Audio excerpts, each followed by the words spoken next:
In national news, the U.S. death toll continuing to climb from COVID-19. More than 51,000 fatalities and 800,000 people diagnosed. Plus, some states trying to restart their economies as they reportedly come down from their peaks. ABC's Karina Mitchell tells us more. Georgia is now allowing some businesses to reopen despite backlash and concerns. Workers at beauty shops taking extra precautions, wearing plastic shields and masks. At gyms, maintaining 6 feet of social distancing.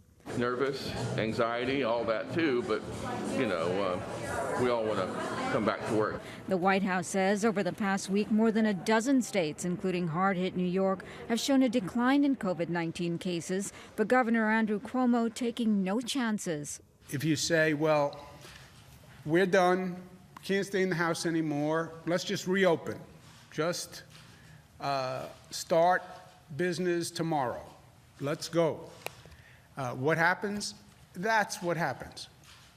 All the progress we made is gone. Meantime, following backlash over his highly disputed suggestion about potentially injecting disinfectants into patients, President Trump offered this explanation Friday. I was asking a question sarcastically to reporters like you, just to see what would happen. The president claims his comments were directed at experts, but companies like the maker of Lysol issuing a statement saying, under no circumstance should our disinfectant products be administered into the human body.